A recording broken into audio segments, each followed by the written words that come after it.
Morning, everybody. Welcome to this morning's Jobtrain How Talent session.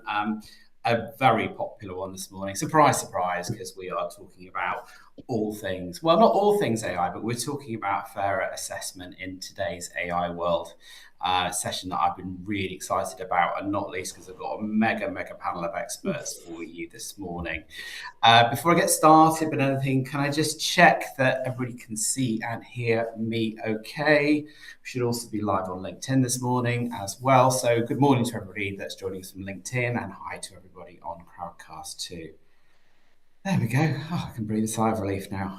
All good. We're all good. Too loud and clear. Right, a little bit of housekeeping. You're all very welcome. This is an interactive session, so do feel free to ask any questions at all as we go through the session. These sessions are for you. We are, if you're on Crowdcast, we're running a poll this morning as well. You'll see that on the right-hand side of your screen. We've got some votes coming in already. The question is, what concerns you most about AI in hiring? Got a few options there. Bias and discrimination is a big one. Legal, regulatory risk, big hot topic. Lack of transparency, and also over-reliance on automation. We will reveal the results to you in a short while for that poll. This morning's session is probably going to be about an hour, probably just under it, I should think. We'll see how chatty we all are and how many questions we get from you. Without any further ado, we will get started. We've got a lot to cover this morning. We will do an endeavour to get through as much of it as possible. The main highlights we wanted to cover for you this morning were around where is AI generally used today within recruitment and specifically in assessment? What are the risks that you need to be aware of and you really shouldn't be ignoring? We've got some great data from Warden's AI 2025 research report on data on AI bias, which is something that a lot of people are considering at the moment. Why traditional assessments are failing, how to audit your hiring process, things from the candidate's perspective. What are they using? What are they experiencing? What are their concerns? How do you address them and allay them? And then finally, some actionable insights for you in terms of what you as HR and recruitment leaders should do now. So with all of that to get through, I'll stop chatting and let's start introducing. We've got an amazing panel today. Let's start with you, Michael. Folks, great to meet you. Michael, the founder of Equitas, CEO of ScreenLoop, both interview intelligence companies. So what we help companies do is capture their interview data so they can hire the right people no matter what their background is. I used to be a professional interviewer, so I did 10,000 plus job interviews, got to breaking point and built the tool to make my own life easier. And yeah, since then we work with some big clients like the Irish NHS. I always call them that instead of the real name, which is the HSE, because if you're not from Dublin, Ireland, anywhere, you don't always know what that is. And other cool projects like Ministry of Justice and Prisons, Justice and Immigration and beyond there as well. So normally big organisations who care about what we're here to talk about today, which is the fairness piece, accountability, making sure that we're doing things in the right way. On the poll there, some of the other folks on the panel are going to love it. I've put legal. That's my biggest concern that I'm hearing from folks, and what we see from employers a lot being like, hey, what are going to be the ramifications of new tools coming through? But anyway, I'll shut up. There's 3 other panelists, the intro, otherwise I'll be talking all day. Martyn. Yes, thanks, Giles. Good morning, everyone. Martyn Redstone. I am Head of Responsible AI at Warden AI. For those that haven't heard of Warden, we are the platform enabling HR to adopt AI with confidence. What we do is we audit and certify even AI systems for fairness and compliance, specifically helping recruitment tech vendors, staffing businesses and in-house TA teams to audit their AI systems, their AI hiring systems for risks such as bias. That's us. Brilliant. Delighted you could join us this morning, Martyn. Happy to be here. Katie. Hello, good morning all. Katie Noble, Talent Strategy Director at Omni. Omni are an organisation who ultimately work with our clients and our partners around resourcing effectiveness. And a big part of that is all around assessment and recruitment approaches. We manage everything from early careers through to senior roles. But a key part of what we do is almost try and work with organizations to look at, exactly as you say, Martyn, to look at technology in a really responsible way that puts at the forefront the candidate experience and not just what we're introducing, but why we're introducing it and what that really means. So delighted to join the panel today. Love it. Thanks, Katie.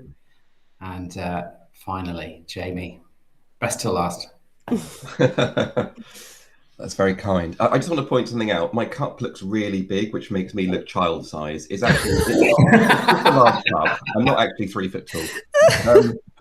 That important point out of the way. So good to meet everybody virtually. On a personal level, I've been specializing in the field that you might call business psychology in assessment for selection since 2008. And since then, I've partnered with, I think it's about 45 of the UK's top 100 employers, building and validating end-to-end hiring processes, including bespoke psychometric tests, structured interviewing, assessment centers, and seeing all the data aligned to that as well over the years. And it was really that experience of seeing time and again employers struggling to build hiring processes that truly delivered, that were bias-free, particularly with regard to psychometric testing, that led to Neurosight being founded. After 3 years of R&D, we launched in 2022. And in a nutshell, we combine advances in neuroscience with psychometric testing to build bespoke, enterprise-grade online assessments that identify talent without bias in about 5 minutes and are fully resilient to candidate use of AI. And I've just realised last week that we're the fastest growing provider of psychometric tests in the UK, apparently. So that was nice to hear. But being on that front line, I feel like we're kind of on the coalface with our customers, and we're seeing a lot of data. We're seeing how they're navigating the AI landscape, having a lot of conversations which are both insightful and concerning in equal measure. So it'd be good to dive into the topics at hand today and explore what's really happening out there and what we can do about it. Amazing. Thanks, Jamie. For anybody that doesn't know me, my name isn't Jobtrain, it's Giles.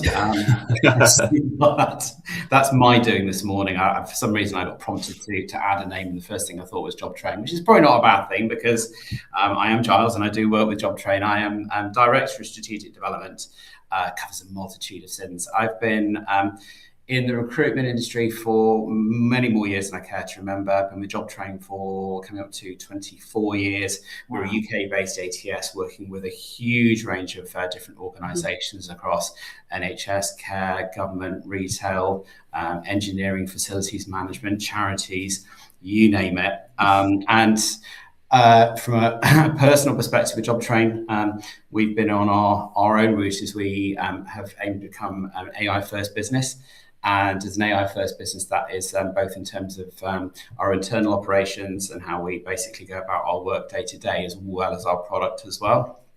I think because we do work with quite a lot of public sector organisations, we've certainly seen them start to feel the pain, if you like, with candidate behaviour. We're all adopting generative AI today. And I think traditionally public sector assessments or application forms have had those scarily big text boxes, personal statements, all the rest of it. And surprise, surprise, they lend themselves very nicely to a quick copy and paste job via ChatGPT or Claude or Gemini or pick your poison if you like. And they're seeing a huge influx and basically carbon copy applications, CVs and things, which is causing quite a lot of frustration, concern and what have you. And it's interesting that from a Jobtrain point of view, for many years now, we probably haven't seen our customers harness online assessments as much as perhaps we'd like them to, because we see the huge value from them. And certainly not actually third-party testing platforms. But surprise, surprise, over the last 12 months, we've seen a huge increase in demand, questions, queries, adoption of online assessments, which in some ways I think is a really, really healthy thing. It's something that I feel that as a sector, as an industry, we should have been embracing far more for many years previously. So I'm glad that although necessity is another invention, and obviously why wouldn't a candidate use generative AI in the same way that we all are, but it's understanding how we can take a slightly different approach to assessment in today's market and today's age. So that's kind of preface this whole conversation. So with that in mind, I might move things around a little bit. And Martyn, I think I might come to you first, because I know you've got quite a lot of research, quite a lot of data. around the usage of AI, but also bias as well, which is something that I know a lot of people are thinking about. And I'm looking at the poll. I don't know, Laura and Alex, if you could reveal the results of the poll. But the concerns here are primarily legal and regulatory risk and bias and discrimination. To a degree, over-reliance on automation is in there as well. Transparency actually isn't so much of a concern with today's audience. But if that helps guide you, Martyn, a little bit in terms of what the audience are thinking about and what's front of mind for them.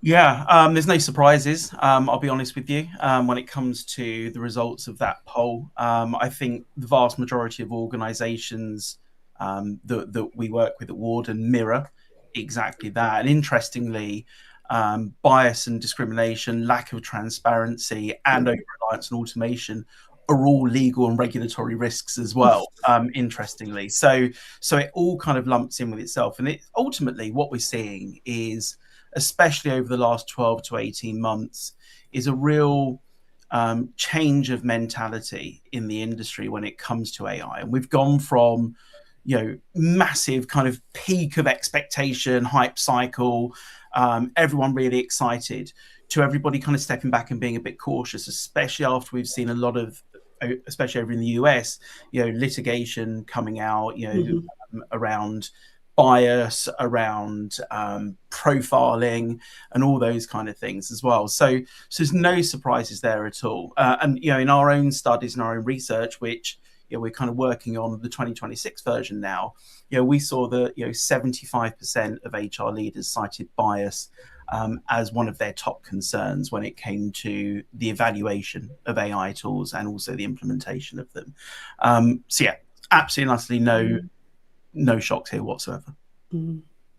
I think what's quite interesting, if you don't mind me coming in there, sorry, Giles, is the lack of transparency. We did a report ourselves at Omni, but it was very candidate focused. So it was looking at how the candidates are experiencing AI. And one of the top elements that was of concern for them was absolutely around transparency. It was the understanding from their perspective that, how am I being assessed? What am I being assessed against? And ultimately, as we know, the overarching question is a human making this decision, or is AI making this decision? And for them, it was very much about just be honest about it. Yeah. It's interesting. We've kind of seemed to enter into a bit of an AI arms race a little bit. So candidates using AI a lot in terms of application, job search, and so on and so forth.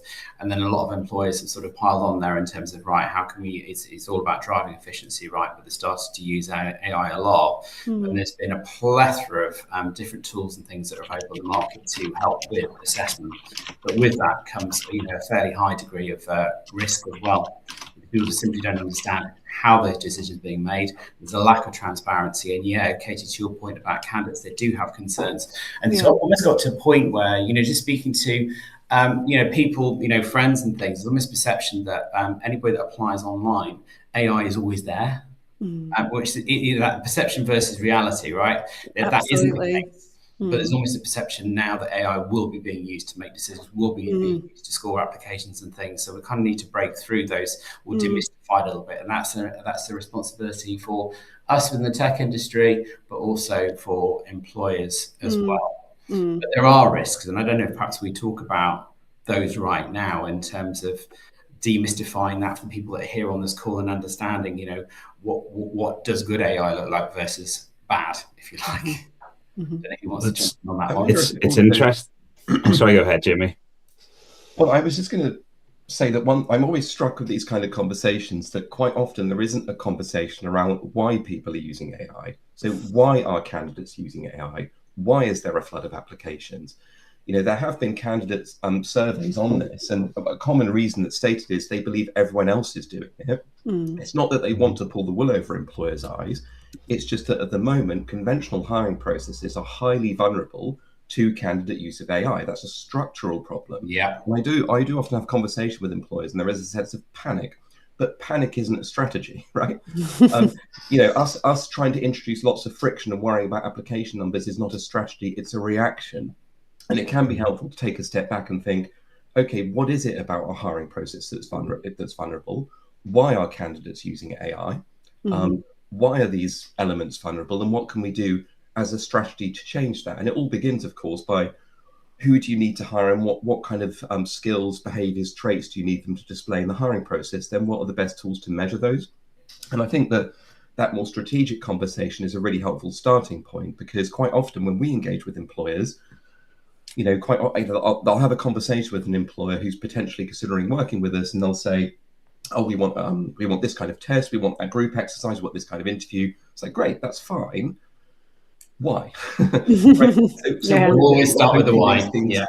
Yeah. What people are you looking for? What skills are you looking for? And that can then determine tool selection. And then you can ask the question, well, are these tools going to be resilient to use of AI? And also of the tool selection, are we going to lean into tools that maybe use AI in some way, shape, or form? That's where it gets a bit murky, though. So I'm going to take a step back at that point, because I know that Michael, you've got quite good. No, but it's why I love your approach and going back to that first stage of the process when it comes to employers, because the old world, it used to be like job description, that's too much work, let's not touch it for 5 years. In the new world, it's just like, let's fire that into ChatGPT or mainstream tools, see what it spits out, and then it becomes a sameness across similar employers within that, and tools prompting out that top of funnel, which Jamie, with the way that you work with folks, to be the most important. But like Giles said, Jobtrain, now 100% AI native company. Like, the last thing they want to do when they go out and hire someone is like, you're not allowed to use any AI tools within this process as well. So like, it blows my mind when folks do that, when they're just like, we are the most innovative. Oh, and by the way, can you get out pen and paper and like go back that direction as well? So the candidate reaction at the minute is what the employers have been doing over the last 10, 20 plus years, where they're like, hey, sorry, we're too busy, too many applications, especially early careers, Jamie, where you've seen it. And they're like, create friction, make our own lives easier. This is the candidate's response, which is so much fun to see. One of our webinars, we had Aidan from AI Apply came on, and he said, I'm trying to do it responsibly. They can only apply for 3 jobs per day. But because the space is so well backed by investors, where they're like, hey, searching for a job is like a full-time job in itself. We make that easier for you. Why wouldn't you do it? I ran a poll the other week, and I thought it would be 90% of folks would use AI. It was 50-50. Some folks were still scared about using it, but others were like, if I have to apply for 200 jobs, why not do that in a week instead of like a month or two on the job market? So I don't know what the right answer is, but maybe Katie, maybe you've seen it when folks come to you being like, what AI guidance is there? How do we prompt candidates? What information do we give them? And almost like, this is a conversation that in reality, we've had before AI came along and not. We've always had the conversation about bias. We've always had the conversation about how do we ensure that our people are objectively assessing and working, in the way that feels responsible, as you say. So it's not a new conversation, it's just a new element to that conversation. And Jamie, I couldn't agree more with what you said there, that the question we always start with is, what are you trying to assess and why are you trying to assess it? And how do we know that that's the right area to assess? So are we looking at traits and capabilities or different areas? And there is no one size fits all. There is no one solution to all of this. And what we are finding is that we're working with organizations from early careers who are adopting a different way of doing things. And one of the great bits of work that we've done recently is with an organization who were inundated with applications. And we had to look at a way that took them away from that traditional SJT approach that had lots of adverse impact and lots of other things that could impact the results at the end, and putting new processes and online assessments that were checked rigorously. That wasn't just a one and done and there we go, we launch. Every single time that a role was applied for, it was looked at and analysed. And that's really, at the moment, the only fair way that we can do this, because ultimately we can create and we work with some great organisations around online assessments and different type of assessment approaches, but it's got to be the rigour you put into checking and updating, and also, again, making sure that the people you're working with are trained, because that doesn't stop with just making sure your AI is bias-free. It's about every stage of that process as well. Yeah, we call it job analysis in the trade, right? Yeah. So sometimes called success analysis, but any robust hiring process or any robust hiring strategy should always start with job analysis or success analysis. That's the evidence-based collection of what is it that's driving success? What do we need to measure? If you get that right, you can build a great hiring process. If you don't, you're fumbling around in the dark because you don't know what you're trying to measure. So how on earth can you select the right tools if you don't know what to measure? Yeah. And it doesn't have to be, I think job analysis scares people sometimes. It does not have to be a massive month-long, year-long project. I mean, it can be in the biggest organizations, but if you're a mid-sized firm or a small-sized firm, you don't need to bring in an occupational psychologist specialist for months to do this. All you need to do is engage with some of your high performers, understand what it is that's driving that high performance, spot the patterns. That will be culturally driven partly, but in any organization, I can guarantee, having done job analysis in well over 100 companies now, I can tell you that there will always be common drivers of high performance in any organization, no matter how complex. Think about things like accountability, right? Don't blame others when things go wrong. You probably always want that, right? The capacity to work well with other people is probably something that you always want. A bit of diligence, a bit of conscientiousness is probably something you always want. Well, there's 3 things already, right? So in any organization, there'll be common threads that drive high performance, capture them, define them, and measure them. And I'm going to give you a little spoiler alert. It may not be your values that's driving high performance, because often values are top down and they're not necessarily evidence-based. So you may have to link them to values in some way to get internal buy-in, but quite often values are aspirational. They're kind of plucked out the air at the senior leadership level. And yes, you have to pay lip service to them. But if you incorporate values into your hiring process and those values do not predict job performance, you will not hire good people, right? So always take that really robust evidence-based approach to what is it we need to measure. If you do that groundwork, you can then build that success framework and have a clearly defined route to building a really good hiring process. But Katie's absolutely right. If you don't get that right to begin with, you are fumbling around in the dark, and it doesn't matter what tools you pick, because you'll be measuring the wrong things. Absolutely. You mentioned some of the most common ones in the old world, Jimmy. What about with AI? And Martyn, you've seen this with previous companies and things that you've been doing, like GNSS. Folks must be willing to fail so much more with the tools that you're using and what's going on. So is that coming up time and time again with what companies are looking for in new people, AI fluency? Yeah, absolutely. It's one of the kind of key new areas that people are now looking for, because just like was mentioned earlier, now people understand that much in the same way as we did 30 years ago, where the kind of new productivity tool on the block was Microsoft Office. The new productivity tool now is AI, whatever you want to kind of call that internally. And so people are now looking at how do we assess how do we understand how people are using AI, whether they're ready for AI, whether they're fluent with it. There are lots of different thoughts and processes around there. Like you said, aside from my work with Warden, I also kind of look after an AI assessment platform called GNSS, and there's a lot of it's definitely a massively interesting area right now, assessing AI fluency as part of the assessment process. But again, in the same way that Jamie and Katie mentioned, in a very kind of evaluating, stringent, professional way, which isn't going to be liable for anybody actually using AI to try and game it. Actually, going back to a couple of things that Katie mentioned earlier, which I thought was quite interesting. So there are a couple of things, again, based on the kind of answers of the poll that she mentioned. The first one is, making sure people are trained internally as well when it comes to kind of making sure that processes are stringent and what have you. And actually, going back to some of those kind of poll questions, one of the things that regulation, especially new regulation here in the UK, talks about is giving candidates not only the transparency to tell them when AI is being used and how it's being used and explain and those kind of things, but also giving them the opportunity to ask for a human to review the AI as well.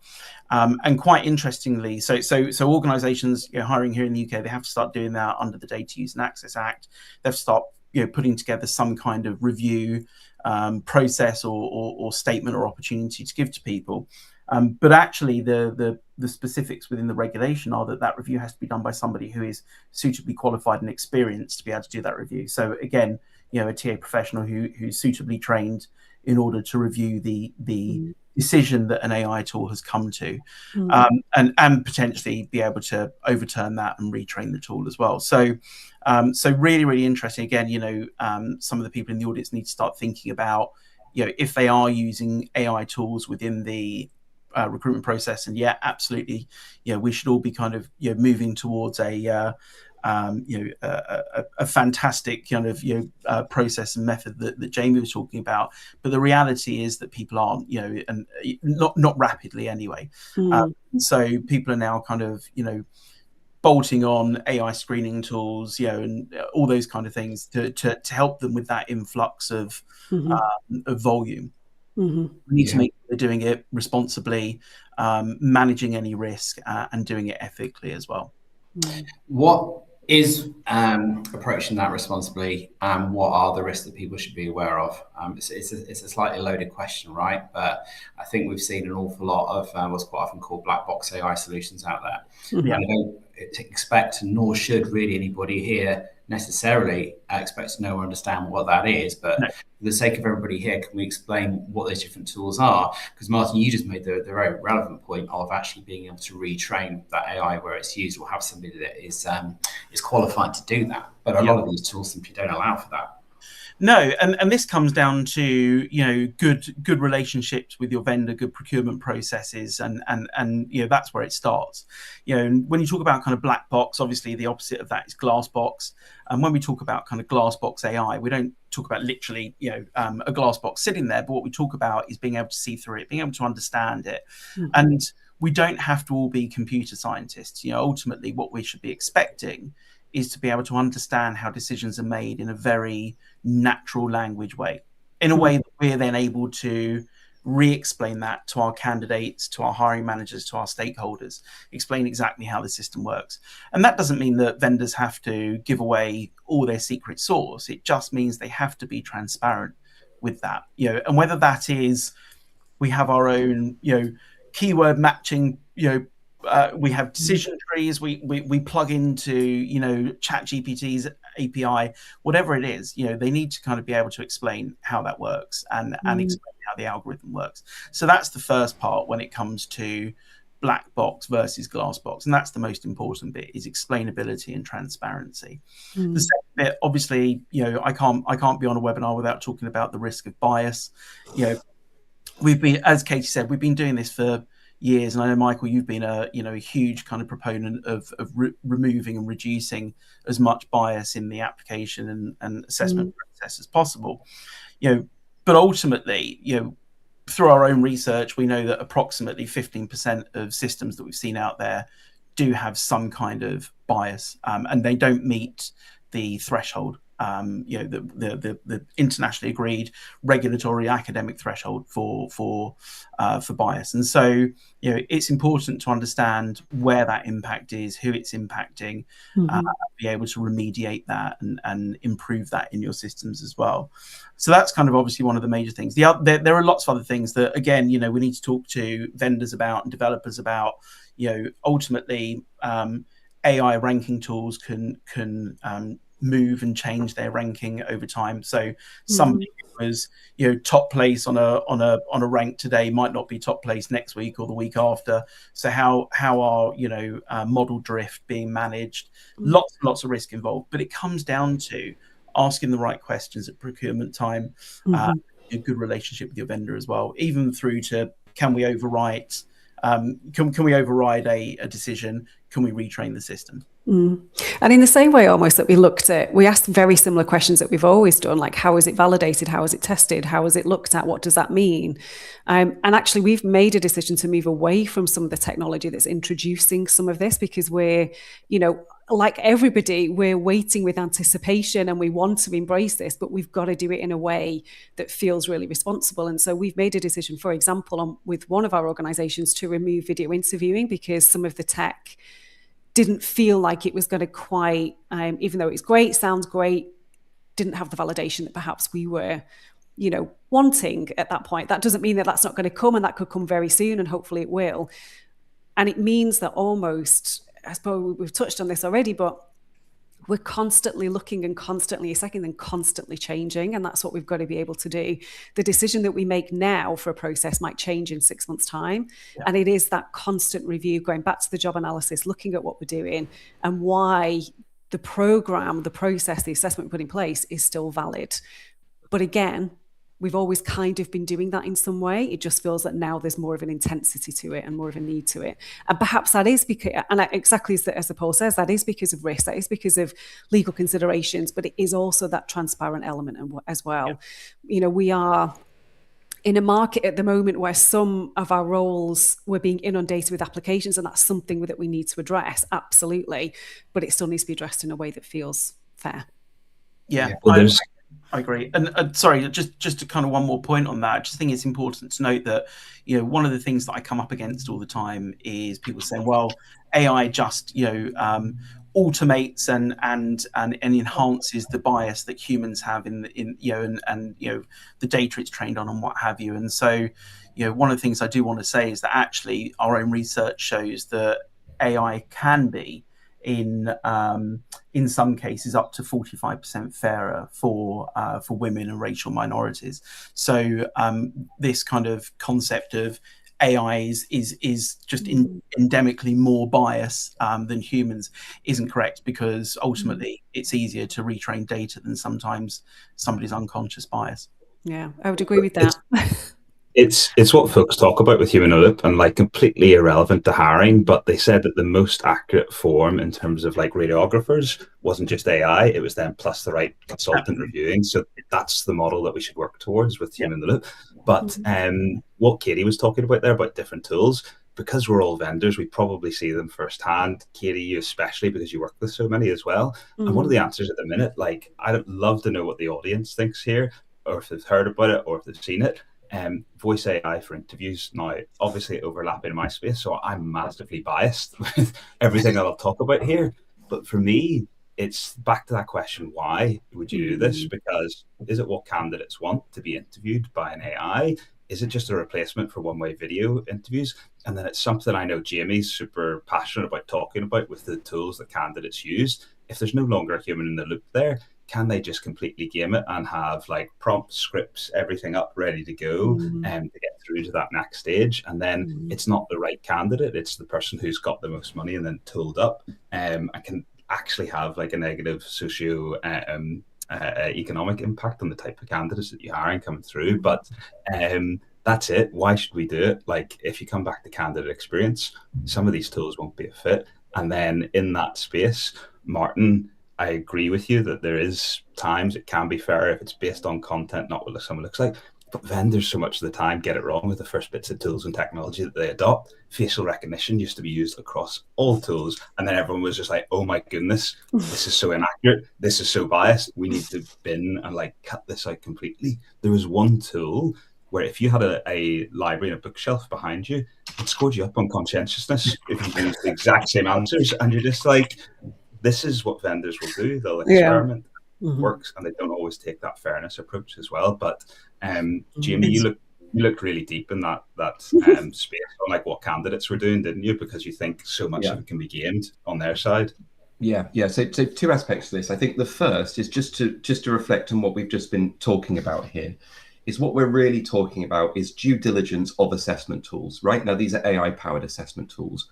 This isn't a new thing, right? So due diligence, as Katie alluded to, of assessment tools for volume screening has been conducted historically by very large organizations. You might call them enterprises, for things like volume hiring, think call center hiring, graduate schemes, where 15, 20 years ago, they were doing this kind of automated volume screening using psychometric tests, SJTs, verbal reasoning tests, numerical reasoning tests. And the kind of due diligence that they did is the kind of due diligence that we're recommending. So this isn't a new problem. It's just that for the first time, smaller organizations with more limited budgets are now using AI-powered screening tools to do the same thing, and we're encountering the same problems. The difference is they're doing it without due diligence, a procurement department. They're just inserting it in their hiring process and kind of hoping for the best. Now, you don't need to be a massive, large enterprise in order to do some useful due diligence of the kind that Martyn's been talking about. But this isn't a new problem. It's just that what can happen now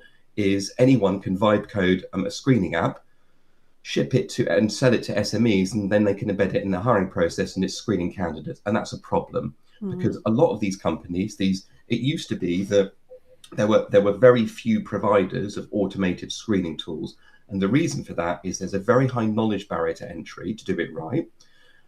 It's difficult to do, right? It took 3 years of R&D to build the Neurosight platform before we could sell a single test. And what's happening with AI is people are building, vibe coding these apps without a clear understanding of really how they work. Most of them work by not doing anything themselves as such. They build a front end that you interact with, but that front end then talks to Claude or ChatGPT. So we call that a wrapper, an AI wrapper.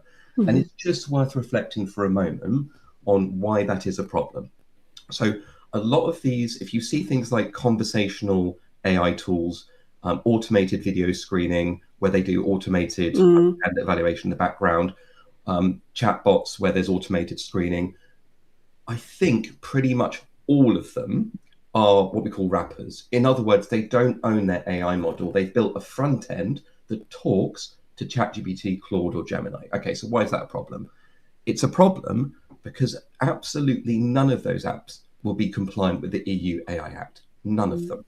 They can't be. The reason they can't be is an LLM like Claude or ChatGPT cannot explain its reasoning or decision making. It doesn't know why it made the decision. They're basically fancy word predictors, but there's no actual reasoning going on in the background. They're very good at looking like they can reason. And so if you ask, if you're outsourcing, if you're effectively building this app, it's a screening app, it's stack ranking your candidates, and then you want to know why, it won't know why. It doesn't know why it's made those decisions. It's just a fancy word predictor. That's what LLMs are. So any application of any kind that uses an LLM like Claude or Gemini or ChatGPT to evaluate candidates and arrive at a recommendation or a stack ranking is never going to be compliant with the EU AI Act because it doesn't have explainability behind it. In addition to that, there's another really serious consideration, which is that the vendor is not in control of the model. They're not in control of the AI model. And we've all seen over time how ChatGPT has changed, right? How it gets sometimes better, sometimes worse. And even at busy times of the day, these LLMs can take shortcuts and do less reasoning because there's lots of people using them, which lowers the quality of the output. So imagine that. If how can you possibly defend to a candidate, oh, sorry, we didn't do a really robust evaluation of you. ChatGPT was busy. So it took a few shortcuts and the evaluation wasn't as good. Any vendor that isn't in control of their AI model is not going to have a sustainable, legally compliant solution that is able to explain its reasoning. So I think that's the first issue. But when it does, just to pick up on Michael's point very quickly, for candidates who are using these tools, the most common way that candidates fake their way through psychometric tests today, so think situational judgment tests, verbal reasoning tests, numerical reasoning tests, is they've got their laptop in front of them, they pick up their phone, they open their AI app, and they take a photo of the screen. And then they get the answer.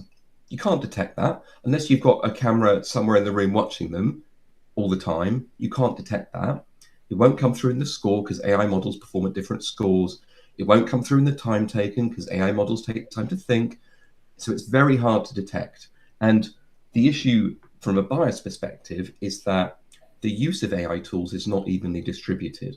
Now, to go through that psychometric test, say a critical reasoning test, and to score well, you really need a paid for AI app.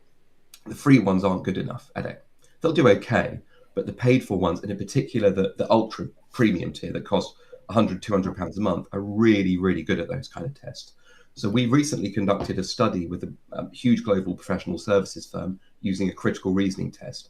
And we found across 3 years, huge increases in the gaps between male and female candidates and those who attended private school and those who attended state school.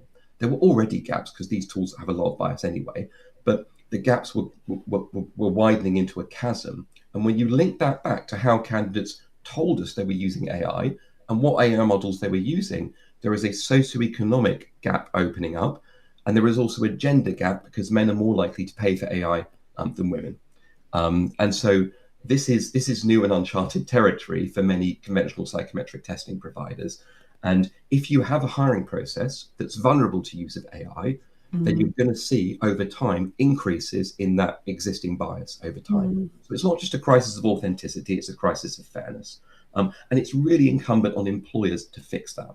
right? You cannot expect to be able to tell candidates, oh, pretty please don't use AI. I mean, I've seen some employers, and I'm sorry, but I think this is ridiculous, asking candidates to record a video statement saying, like, putting their hand on a Bible, I solemnly swear I haven't used AI. It's ridiculous, because from the candidate's perspective, if your hiring process is vulnerable and they know it's vulnerable and they know other people are going to do it, they're going to put themselves at a disadvantage in your hiring process if you haven't reimagined your hiring process. This is why earlier I said panicking about use of AI is not a strategy, right? A hiring strategy. You've got to reimagine your hiring process and build it so it's fit for the era of AI. You can't expect candidates just to solemnly promise not to use it. That's not going to work. So at that point, I think it's I'll pipe down because I don't want to take up too much airtime. But yeah, there's quite a lot in there. But in essence, if I can summarize very quickly, the kind of due diligence we're talking about isn't new. Large organizations have been doing it for psychometric tests for a long time. It's just this is new and uncharted territory for smaller organizations, but you can learn a lot from what large organizations do in terms of that due diligence. And also, the era of AI is going to require us to fundamentally rethink how a conventional hiring process works. Yeah, that was brilliant. I mean, you've touched on some really valuable points there, especially for people here, and it's demystifying elements of it as well. One of the key things that I was keen for the session is that people move forward with a bit more confidence in what people should know and what they should do next. And we've got a lot of that within the session already, both in terms of challenging how you come about success profiles right at the very, very start, because ultimately you get that out. So thinking about that properly assessing and look at your entire hiring process. And from a candidate experience perspective, firstly, is that inclusive? Is it easy to use? But also, does it lend itself to people using AI? Because why wouldn't they? And you certainly shouldn't be discouraging anybody from using the tools that we all use day to day. Certainly, what I really liked was the importance of really putting quite a lot of scrutiny onto wherever scores are generated via AI. Really delving into how are those arrived at is so important.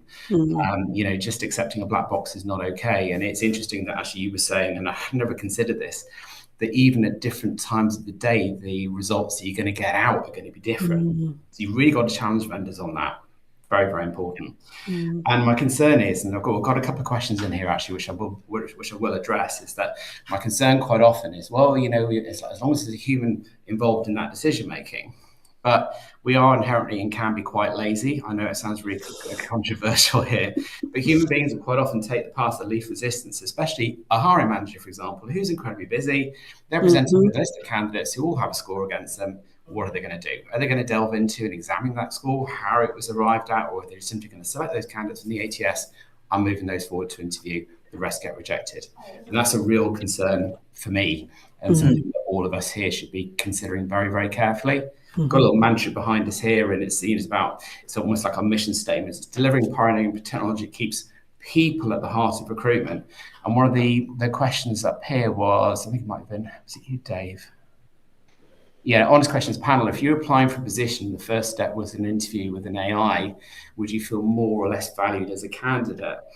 And I think ultimately we've got to recognize and examine where can automation be really positively implemented to take away admin, the grunt work around the recruitment process, to open up the opportunity to concentrate far more on human relationships, human contact at the right point. To my mind, I feel less valued as a candidate. Differently, Michael's probably in my camp. It's a tricky one, and there's probably no easy answer to it. Well, let me give my kind of thoughts behind it, because I'm probably, I think most people in our industry would probably be on in kind of yours, Giles, and Michael's camp on this. But my thought process is, and it was a question that was posed, I think, by Jamie right at the beginning of this conversation, is we have to think why we're already here, why we're in this kind of state. Ultimately, and that's because we have a breakdown in trust and value in the recruitment process. And what I mean by that is, for so many years, the biggest moan that we hear about the recruitment process is ghosting. It's, I keep getting told, spend time putting together a specific, CV or resume for this role. I spend hours on it, I perfect it, etc. Finally do my application. and nothing. Absolutely nothing, zero. Don't hear anything. And if I do hear something, it might be a week later, a month later. I see horror stories of people getting rejection emails years later after application. And so that's been the biggest, I suppose, candidate side complaint for a very, very long time. I've not been in as long as you, Giles. I'm just hitting just up to 21 years now. So but for as long as I can remember, that's been the biggest complaint. And now what we're saying is we have an opportunity to let everybody have an opportunity and everybody to have a say. And yes, granted, that is with an AI system, but as humans, it's impossible. If we did, if we looked at every single application, let's say we spent on average 8 to 9 minutes looking at every application, including potentially doing, setting follow-ups, updating the ATS, etc. That's 53 we could do a day if we didn't take any breaks, which is what, 265 a week or whatever it works out as. And so, we can't do that with the number of applications we have and the number of requisitions we have. We just can't do that. So like you said, we use the tools that are available to us, automation, etc., but we have to do it properly, responsibly and ethically.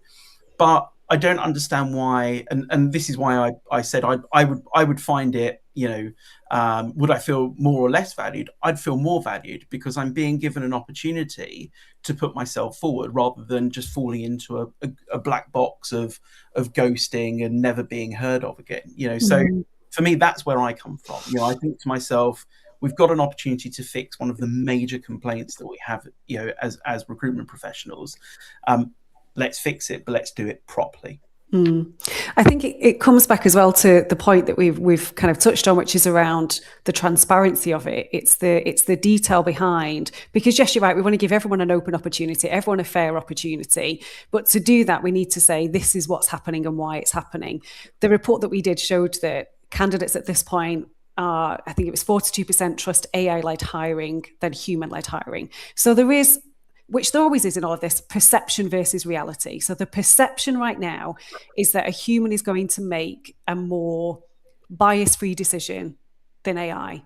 So we have a job, don't we, in talent acquisition, in whatever role we have, to demystify that. So actually, if I'm going to use another tool, how am I going to use it? How has it been validated and what does that mean? And Jamie, I know exactly what you're saying there, that not everyone has the big budgets to do all of this and put the rigor behind it. But there is almost a responsible area here that if you don't, then should you be doing that? And should you be implementing this? When we talk about hiring processes and we talk about face validity, predictive validity, we're never going to rely on one area for an assessment process anyway. The real judgment comes from what we know to be is a structured interview, is probing in how we do things and what that actually looks like. What we're trying to do is just make sure to get to that point feels like a fair and open process. But I think we have to understand that the perception right now for candidates is a human is going to make a decision. I feel more confident in that human making a decision than AI. So we have a responsibility that if we don't believe that, what are we going to do to change that perception? Yeah, I agree. And that could well change in 18 months, but that's the reality of where we are right now. There's a fear, there's concern, there's a mistrust, and it's our collective responsibility to kind of break through that. We did have some questions. Caroline made the point about it was fairly recent, I think, that the ICO is now looking at automated decision-making tools. What I would say to you, Caroline, is we've covered quite a lot of this. In my mind, when I'm looking at that, I'm thinking, what is an automated decision? And you've got to go to my point before about a hiring manager is just saying, right, here's load generated scores.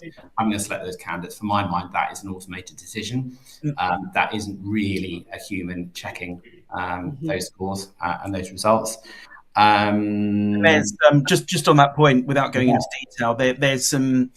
This is why. So I'm actually. I was one of the people that organised the next sit down between the Association for EdTech Professionals and the ICO, because their latest advice on automated decision making and the hiring process was probably wasn't great. I'll be honest, and I've been working kind of on the kind of definition of automated decision making versus execution for so many years. So I'm leading a roundtable with the ICO next month to really define this and bring out some decent guidance. That's what vendors will say in the space as well, Martyn, is, it's fine because there's a human in the loop, and have that as a catch-all. output is there really? Is it like yes, no, less than 1 second? Well, exactly, and the ICO argues that if it's no good just kind of auditing top 10%, bottom 10%, and check and kind of checks and balances. They're expecting to see a human involved in every score that comes out of an AI system. So it's a little bit over onerous. There needs to be balance between the two. So there's probably some in the middle is about where we should be. Yeah. Sorry, Michael. To be fair, if there's one LLM, I'd agree with them, right?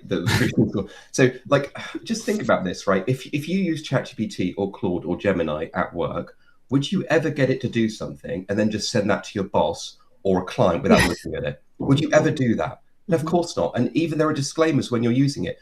Like if I open ChatGPT, at the very bottom it says ChatGPT makes mistakes. Check it, right? So there's a question about vendors not owning their own AI models and can they build their own LLMs? LLMs are a total dead end when it comes to candidate evaluation. They can never be used for candidate evaluation in a truly defensible way because of how they work. It's a structural flaw in LLMs. They hallucinate. They don't truly reason, right? They'll never truly be compliant with the EU AI Act. They're great for certain things. They're a really good productivity boost, but they cannot be used for candidate evaluation because they hallucinate. And you would literally, to be, I think, truly compliant, you would have to check every single output. And then what's the point? So can I just jump in on my biggest bugbear, which is when we talk about AI, we're not just talking about large language models. And so that's kind of one of my biggest bugbears of the last 4 years. But yeah, so whilst we're kind of focused on large language models, the guidance and the regulation is AI. It's not large language models, and so that's why there needs to be a balance there. One thing I've dropped them to a point where it's just focused. If they say that you have to check the output from every LLM, then that would be a nice starting point, because I think it's going to be guidance, right, as opposed to regulation. And so I think for any if I were an employer looking at tools at the moment, one of the first questions I would ask of any automated screening tool is it a wrapper? Does it talk to an LLM? And if it did, I would just throw it in the bin. Right at that point in time, because no matter how good it looks and no matter how good it appears to be, it has a methodological problem, which is that it uses an LLM.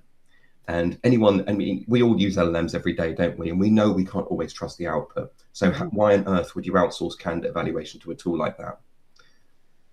Yeah, I agree. I mean, speaking personally, our approach around assessments, and I'm a huge fan of properly validated assessments, but the reality is that employers need to find ways to more objectively assess candidates, and especially at volume as well. And our approach is slightly different. And this is where it's important to get your success profile or your people profile correct. But we are now using AI, so you'll drop your people profile in, and then we'll automatically create scored assessments off the back of that, according to whether you're using what your values are, competencies, those kinds of things, but ultimately that. But then you have a scored assessment form with multiple choice answers with weightings or scores behind them. The human checks that assessment that's automatically been created, but a lot of the legwork is done. But then every single candidate is then applying for that role is completing the same assessment. Then the raw scores that come out at the end are hard scores, and they're all being objectively assessed against the same assessment form and the approach for assessment. So it's still using AI, but it's just doing it in a different way. So there's different ways of looking at this in terms of how you positively harness automation, positively harness AI. So yeah, that's the approach that we're taking, because we looked at using large language models and what have you, using Gen AI, and we just weren't confident at all. There was just far too much risk, far too much inaccuracy, and we just weren't happy to move forward with that. And from a new biz perspective, we're going out and talking, everybody's like, well, this tool has AI and we want AI. And it's just like, why? What is the specific problem you're looking to solve here? What is it you're looking to achieve? There are lots of different ways of achieving it. And we're huge fans of AI within Jobtrain, but it's just, it's not necessarily a panacea for everything. And I think if we've learned something through the course of this conversation, it's about challenging your approach. Who is it you're looking to hire? How is that validated?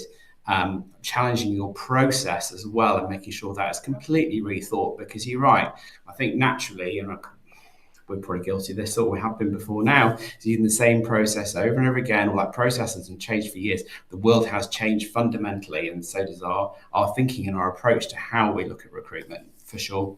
Yeah, and it's not that we shouldn't use automated decision-making tools. It's just, how do those tools work, and what do we mean by AI? What's actually sitting under the bonnet? If they're explainable deterministic algorithms that lead to a really good outcome, that's a good thing, and it can be much better than human judgment. I noticed a point from Simon in the chat there around, oh well, AI, and humans have similar issues, and that's true to a degree, which is why for many organizations they don't just use human judgment, like a look at a CV or an unstructured interview. That's why we've spent decades building tools that actually work. The tools that don't work are those that are linked to large language models, right? But there are already a broad range of tools out there that use explainable deterministic algorithms that will fall under the EU AI Act. Look, we build bespoke psychometric assessments that use deterministic algorithms, but they're very fancy deterministic algorithms, but they fall under the EU AI Act. However, we can explain and reverse engineer all the scores with transparency, and that's what you need to be able to do. You can't do that with a wrapper that speaks to ChatGPT, but you can do it with a really well built, really well validated tool. So the choice isn't human or LLM, right? That's not the reality of the market. There are lots of tools out there that you can lean into to improve outcomes, improve candidate experience, lean into automated decision making in the right way. But there are also certain tools that would take you in the opposite direction to that. And it's all about due diligence. It's all about understanding how these tools work so you can make the right choice. Yeah, Barry made a really good point here. So should we change the way that we talk about human in the loop to trained human in the loop? And this is about all of us collectively, making sure that we are upskilled, we have knowledge, we have understanding, we've done the right audit to obviously follow Martyn. If you need to, people should be going through those kinds of assessments. They should be challenging and looking at the tools that they're using and making sure, is it the right tool for the job? Is it safe? Is it ethical? Is it explainable? All of those types of things as well. I'm making sure we haven't missed anything else within here as well. And that, we work with, I think around about 60, recruitment tech vendors now. And so, that's part of the good thing about what we're doing is we're helping people prove, the output is, free from bias or at least bias limited. So it's ultimately giving that proof that people should be asking for of their vendors. They should be asking for, rather than looking at the flashy kind of marketing, and all that kind of stuff. We see it all the time. Bias-free AI. Well, prove to me it's biased. So that's what we do, is we help prove, the systems are working as per the marketing. But just to your point, Giles, about, and saw it on the comment around, trained human in the loop. As I mentioned earlier, that's very much, in line with UK regulation. I know Jamie's mentioned the EU AI Act a few times during this, but obviously, we're 99% certain that that's going to be delayed until December 2027 now. So, and whilst we're kind of here in the UK, whilst we have no specific AI regulation, we have a lot of regulation that covers AI, like GDPR, like data use discrimination, all those kind of things as well that we need to bear in mind. And obviously there are a lot of sectoral regulations specifically for employment over in the US as well. So there's a lot of other regulation out there that we need to think about depending on where we're hiring in the world. It starts with just good, responsible, AI usage in what we're doing. Brilliant. I'm conscious we're coming to the end of this session, and I want to. We could have carried on for quite some time. It's been brilliant, but I want to give everybody an opportunity to share any final thoughts, takeaways for everybody here. Michael, you got your hand up. I just pinged one earlier. I'll ping it again, so it's in the chat at the right time as well. One incredible read on over-reliance on AI for folks in TA and recruitment and beyond. Alan Walker wrote an incredible article about cognitive surrender, and we're talking a little bit about human in the loop there. And whenever it's hallucinated and get it wrong, people would still double and treble down, and then their accuracy would go way off. So use are the experts. You've been in this space for really long. Make sure you're still doing that. And the other piece that's come up in Hung Lee and Green Brain Food is skills atrophy. Yes, use it, automate the parts that can, make sure the bits where you can be a bit more human, like interviews towards the end of the process as well, are still there, and train your folks, like Katie said, but don't rely on it to the point where you could automate yourself out of a job. Yeah, very true. I think there's so many things that we've covered here, right from it starts, like we said at the beginning, it starts with the design, it starts with understanding why we're doing it, not just how we're going to do it, but why we're doing it and what does that actually look like. I think there's definitely something around, we've got to keep redesigning what we're doing. We've got to keep validating and checking what we're putting in place and why we're doing it. We've also got to recognise that this is not going to be a one-size-fits-all solution for every organisation. Our recruitment process might look with one organisation very, very different, but that's the best, fairest and more responsible way of approaching this. I think, as we've said, where we're using AI, actually let's check we're using AI. I think sometimes people are using assessments and systems that actually they've always used, but now we keep using them in a way that, now that's AI making the decision, and no, it's not. It's been the same for however long. So let's actually really understand what's in place, why it's in place. Let's make sure it's valid, and if we're not sure, don't just rely on it. Let's make the decision to take some more time. And I also think when we think about the hiring process isn't just about what happens at the front end. You should be looking at the whole end-to-end process, from job design all the way through to how we onboard, and the impact AI can have on every stage, and where, what an optimum process is really going to look like. Jamie. Panicking about AI and application numbers is not a talent strategy. Okay, so take what a tagline! Like I know we're all in the thick of it, but there's a book in there. So take a step back. Ask yourself what you want your hiring process to do, and what you want it to achieve. Mm-hmm. It starts with what do you need to measure, what predicts success in your organization, and then reimagine your hiring process to be fit for the era of candidate use of AI, and expect them to use AI.